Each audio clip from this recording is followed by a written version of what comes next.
ก็คนบักงามมาใส่หมวกตัวนี้เนาะบางงามบะมุกค่ะหาหมวกงามมาใส่ให้กระบอกเนาะ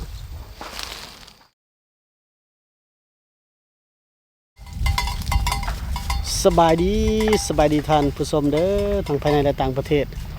พ่อกับบัดจอยเส้นเก่าเส้นเคยท่านผู้ชมพ่อมาเด็กกับพี่เด้อท่านผู้ชมเดินทางมาบ้านน้องใจมาหาน้องใจก่อนหน่อยหนึ่งท่านผู้ชมเนาะบริลงคลิปน้องใจกันอาจจะหลายมือแล้วท่านผู้ชมเนาะช่วงก่อนกันมันซ่องสาวอุทัยอัปเดตลงมานี่เฮามาแวะก่อน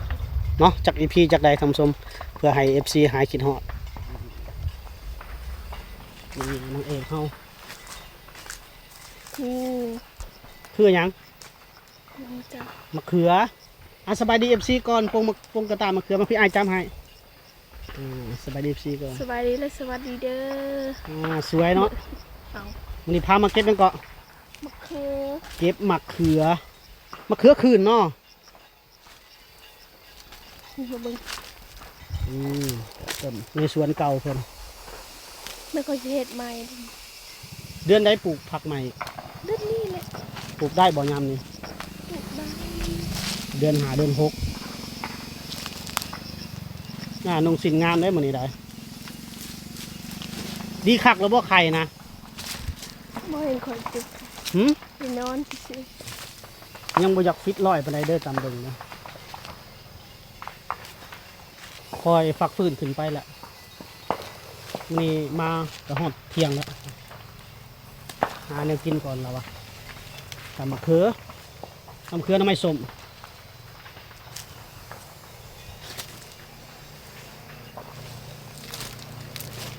บริโภคเลยบ่ไม่ใช่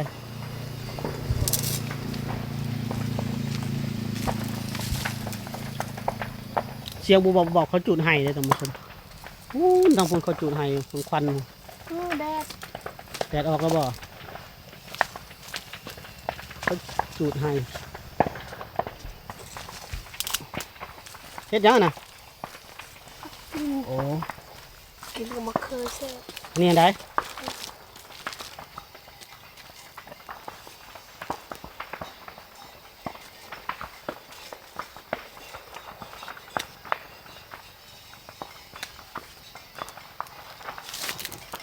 สักพักยังบ่จอยกับบ่ฮู้ดอกคุณผู้ชม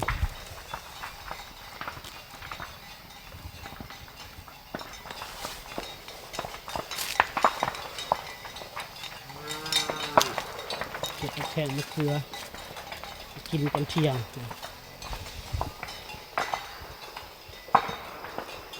เฝ้าเก็บเด้อแดดออกเด้อมันฝนสิตกเขาจุดให้บ้านหนูใจทำส้มนี่เท่านี้ก็ผูกควันจุดให้กันนี่นะ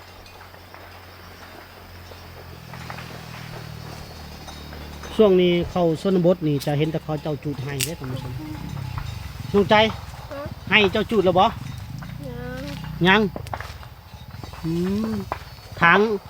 เรียบร้อยเนาะปลาให้มันห่าวก่อนเพิ่นวันจุดให้ให้น้องใจใหม่เนี่ยให้กว้าง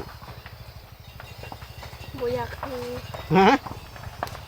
ตัวใหญ่เท่านี้โอ้ตกใจหมดก่อนน้องจังคิดว่าเห็นงูซะบ่เห็นมะเขือใหญ่คิดว่าเห็นงูซะว่าตกใจหมดไป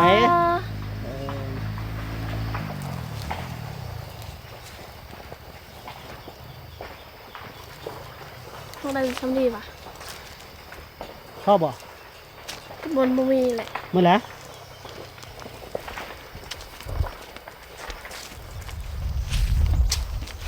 เอาเก็บมะเขือ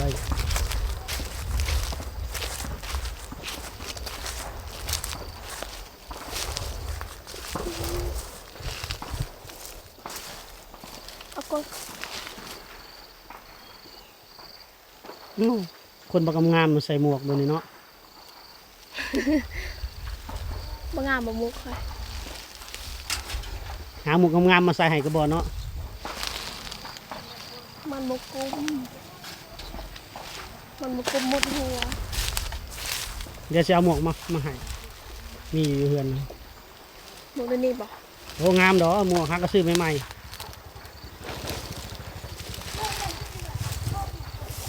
ก็บหลายเธอบ่มะเขือ ไอ้ต้มเนี่ยเคยต้มบ่ ต้มกินบ่ต้มก็แซ่บบ่ โอ้ย พักมือ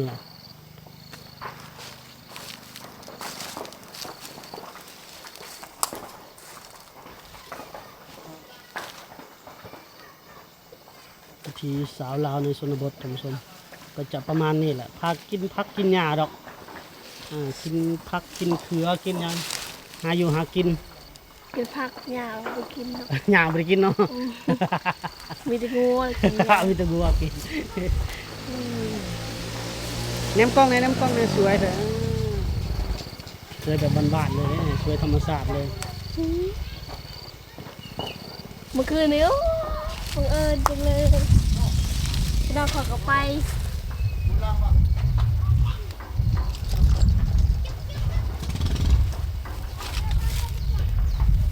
เปิดหาเถอะเอายังบ่พ่อบ่ ยังบ่พบกินลายเลยกินลาย กินหลายเนาะเป็นป่าเนาะ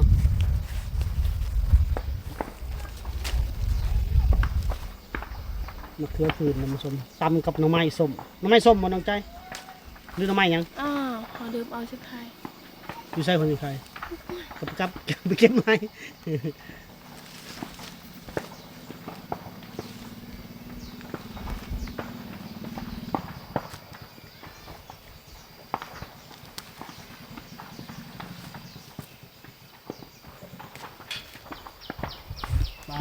เอาถือให้อันนี้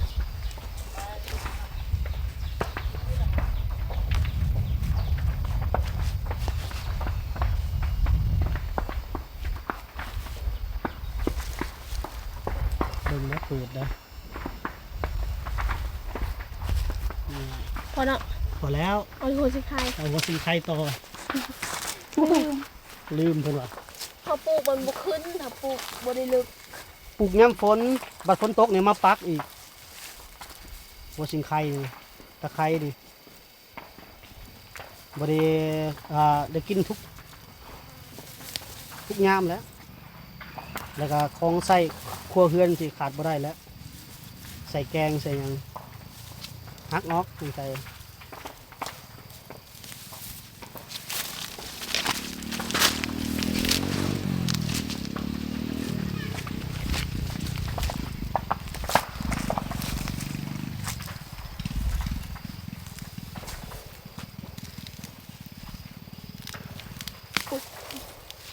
พ่อบ่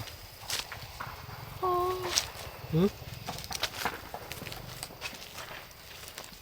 ใส่บ่หลายเนาะ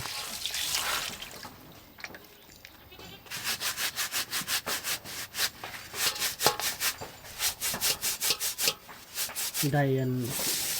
มะเขือมากกับพากันน้องเพิ่นก็นำมาล้างให้ทำคนแบบนี้เนาะแต่เมนูคนเฮ็ดกินง่ายๆมานี่เวลาเฮ็ดกินสู่วันบาจอยใช่ไหมเดี๋ยวมีอาหารได้เนาะน้องใจเนาะมาบ้านน้องใจดิกินมะเขือกินหน่อไม้เอาได้ท่านผู้ชมยำหน่อไม้หลายๆก็ได้กินแล้วต้มหน่อไม้แกงหน่อไม้ ยังบ่ได้กินแน่เลย ผักกูด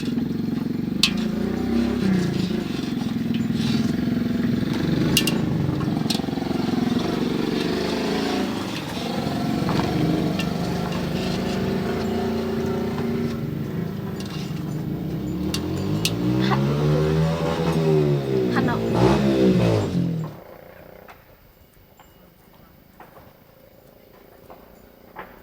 ล้างคักเนาะนี่เราลอกออกนี่เลย ล้างคักใส่ในปาก ลอกได้ก็ ล้างคักใส่ในปาก ไผสิว่าในนั้นล้างคักเขากินต้องสะอาดต้องว่าในนี้ ก็สะอาดเนาะ ใส่คำเว้าคำภาษาลาวให้ถูกต้องได้ มันตีความหมายคนละแบบน้องเว้านึง ตีแบบใด ล้างคักๆใส่ในปาก มันบ่ถือมันต้องว่าเราต้องล้างให้คักๆเขากินเขาต้องสะอาดอันนี้ไปเว้าในเมืองแล้วเขาหัวอีกเว้าบ่ถือบางเทื่อตีความหมายเป็นคนละแบบ โอเค เฮียนเว้าลาวดู งเฮียนเดี๋ยวนี้ในครูมาแล้วบ่โอ้ครูก็พักตั้งแต่ปีใหม่ขึ้นมาตั้งแต่สงกรานต์อยู่ผมยังก็ได้กลับมาเมื่อบ้านแล้วก็ เราไปในเมื่อเราอยู่กับเมียนะ โอ้ เมียอยู่วันดง เออคน หากระไดเมียใหม่ งั้นบ่พากันเล่าในครูเลยได้อบ่เนี่ย น้องใจจะเป็นคนขยันนำสมดุทำมักเข้าครัวหาอยู่หากิน ติดตามยาวๆวิถีชีวิตของน้องใจท่านผู้ชมเนาะยำให้ยำหน้านี่ก็เฮากันยังสิมาคลิปภาพให้ท่านผู้ชมได้เบิ่งคือเก่าเนาะวิถีสาวลาวคือเก่าท่านผู้ชมเนาะยำเพิ่นไปปลูกเขานี่เนาะก็สิถ่ายทำให้เบิ่งอีกตอนปลูกเขาซักเขาให้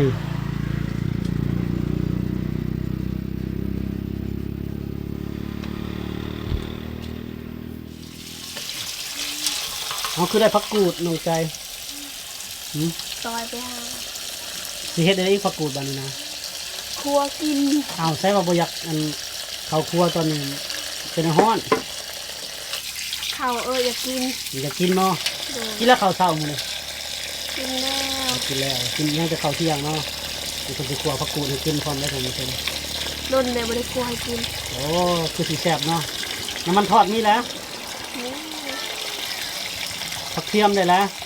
นี่แล้ว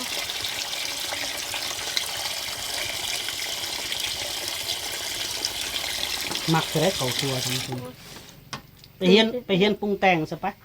ไปเฮียนนะเฮียนปรุงแต่งเป็นเซฟเลย ยางนาตี ไปเฮียนปรุงแต่งเฮียนเอิ้นทางเมืองลาวเอิ้นเฮียนปรุงแต่งเฮียนเห็นดิซ่ะ กะเฮียนอยู่ในตัวเมืองแล้วมาเฮาก็มาเป็นกุ๊กแบบนี้เจ้ามักเข้ากุ๊กเด้อมักเข้าครัว ตัวหน้าก็ดำหมด บอกว่าเฮาก็มีแนวปกแนวปิดข้างในก็เอิ้นไปเฮียนเป็นเซฟปรุงแต่งอาหาร คือในหนังบ่ เป็นตยานคนหน้า ใส่แมทใส่หยังอัดหน้าอัดตาแล้วเว้ยเงินเดือนก็สูงได้เป็นเซฟนะ คนคนมีเงินเนาะจะกินได้ ก็เฮาไปเฮียนเฮาก็เฮ็ดอาหารแพงๆมาเด้ก็อาหารบ้านๆเฮาก็มีแบบครัวซีนผัดผักข้าวผัดอันเด้ผัดกระพงผัดกะเพรามีหยังเอาแล้วเอาไป แต่เฮาไปเฮียนเฮาจะได้เฮียนปรุงแต่งเฮียนแบบเฮียนจัดหน้าจานพร้อมหน้ามันจะงามนะว่าซั่นซะเจ้าเธอมักเข้าครัวนะ เอ้ย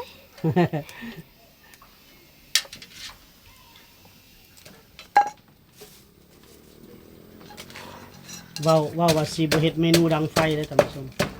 สุดท้ายเนาะเพิ่นก็เลือกเฮ็ดเมนูดังไฟอีกเพิ่นว่าอยากทอดได้ผักกูดสู่บ่าวจ้อยกินเพิ่นว่า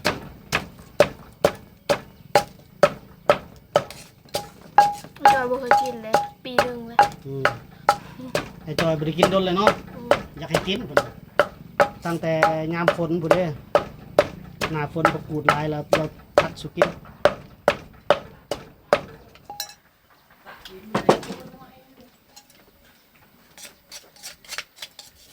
แล้วมามื้อนี้น้องเพิ่นอยากเฮ็ดสุกินโอ้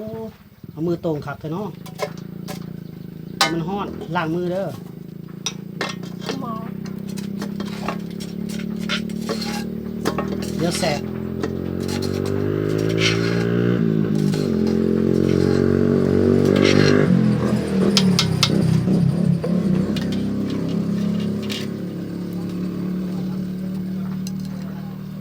แกะปลาทูใส่ เฮ็ดเมนูเดิม บุยพัดลมเนาะมาตั้งนี่เนาะน้องใจเนาะแต่พัดลมจากหน่วยมันตั้งนี่แค่นี้พอเย็นๆเนี่ยทำกับ ๆ ข้า คือ ว ลมคอยเสียเลย พังแล้วบ่นี่ ค่อยเห็นพัง เฮ็ดให้จังพัง เปิด คอยเปิดจน12 โมงคอยปิดคอยลืม เจ้าเปิด 12 โมงอ้ายเปิดจะสอดแจ้งเด้อพัดลมมา ก็ลองอ่านของแท้ เอ้ยเจ้าเปิดจนแจ้งเอาได้ทุกข่อยที่เฮือนน่ะมันร้อนเด้ช่วงนี้บ่ร้อนบ่นอนซะ โอ้ตัวเอาไว้เนี่ย ร้อนแล้วเนาะ อืม กลางคืนก็พัดลมเพิ่นเสียแล้วพัดลมรุ่นดำๆพุ่นรุ่นหายซื้อตัวหนึงเท่าไหร่บุตัวละ1,000 บาทมันจึงทน ตัวละ150,000 โอ้ยสัมบวาแล้วตัวละ150,000ตัวละพันรุ่นละตัวละ1,000 บาทหน่วยดำๆเปิดจนหนาว อืม อืม ก็ นั่นหืมแลนไตแลนเนื้อ เพ ดำ ราะว่าเฮ็ดได้มันบ่แซ่บ สุกหลายบ่แซ่บอีก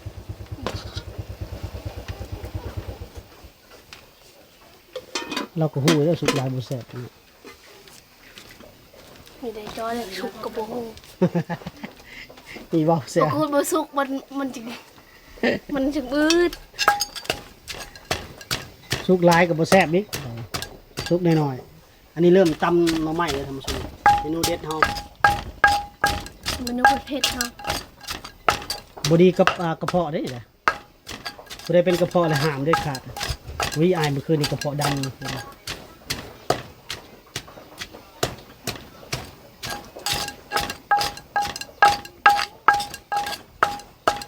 มาทำกับข้าวดิข้าวของครัวนี่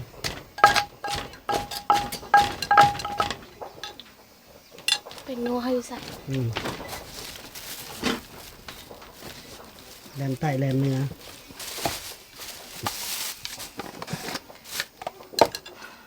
ห้าวว่าแบบนี้แหละ หืม มันบ่ได้สักที จักเว้าเนี่ย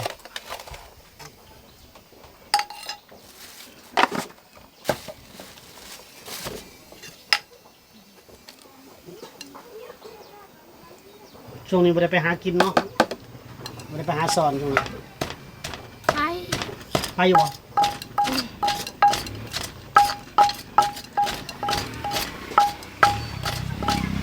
FC ว่าน้องใจพร้อมลงจอยลงบ่แม่นบ่ ค่อยว่า จอยลงได้หนึ่งช่วงนั้นไข่ทิศ2 ทิศแซ่บบ่อร่อยไหม ซิมเขาจะยังซิมบ่ บ่ไอ้บ่สิไอ้ยันแพ้กระเพาะ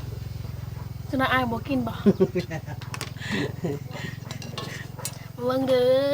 อ เอากินให้ FC มันเบิ่งเลยคนสวยเขากินได้ดีได้คนสวยได้ ต้องชื่อว่ามักซี บ่มักซีนบ่มักกินเนื้อคนสวย มักกันแล้ว นี่ลงเอาลา เป็นยังไงกินแล้วก็ย่างไปแซ่บบ่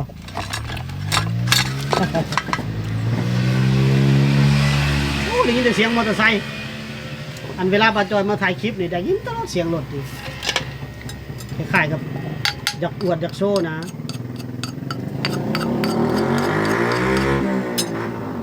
กันป้าจอยบ่มาถ่ายคลิปนี่ก็บ่ได้ยินได้เสียงมอเตอร์ไซค์เลยนะ จะบ่ได้ยินยังนอนบ่ได้ แม่นเขาผู้บ่าวหึงน้องใจบ่เนาะ บ่คนแถวบ้าน อืมสำเร็จได้เมนูเขาเนาะ สำเร็จ ตำหน่อไม้ท่านผู้ชมเอ้ยตำหน่อไม้ส้มเคยกินอยู่บ่ท่านผู้ชมทางเมืองอีสานบ้านเฮานี่เคยกินบ่เนาะ ผู้ไทยคอยมักแหงอยู่เด้อนี่นะ ว่าไม่หรือว่าได้ก็ผู้ใดมักแฮง ผู้ไทยคอยมักแหง ท่านผู้ชมตำหน่อไม้ส้มใส่มีใส่พริกเกลือเป็นนัวแล้วก็มีใส่ตะไคร้แล้วก็เอามะเขือนี่มากินนำเฮ็ดอีกบัดนี้ ปลากระป๋อง โอ้หลายเมนูเลย ตำมะเพ็ดเนาะ อยากไปเที่ยวกันว่าเมืองไทย อยากอยู่จ้า อยากไปอยู่เนาะ โดย แต่ต้องมีพาสปอร์ตก่อนเธอนะเจ้ากับเอื้อยเจ้ายังบ่มีพาสปอร์ต ไปจอยไปผู้เดียว มีแต่ไอ้จอยผู้เดียวได้พาสปอร์ตหากก็เฮ็ดแล้วยังทันได้ออกเฮ็ดปลาไว้ ไปจอยได้ อืม เบียนน่ารัก บัดสิไปก็ไปเลยนี่ออกไปเลยนี่ ท่านผู้ชมยังอีกเมนูสุดท้ายนี่แหละกันแล้วสำเร็จเนาะสำเร็จแล้วท่านผู้ชมFC มากินข้าวดำแน่ มาเด้อมากินข้าวดำน้องใจเด้อกินผักแล้วก็ตำมะเขือ มะเขือ กับหน่อไม้ เอามีดเลยเด้อ มาเด้อมากินข้าวดำน้องใจได้อท่านผู้ชมเด้อตอนนี้กินแล้วกินอาหารเที่ยงกันโอเคเฮาก็สิขอจบคลิปไว้สำนี้เด้อท่านผู้ชมเนาะ กินได้สบายดีเด้อบ๊ายบาย พบกันใหม่ EP หน้าจ้า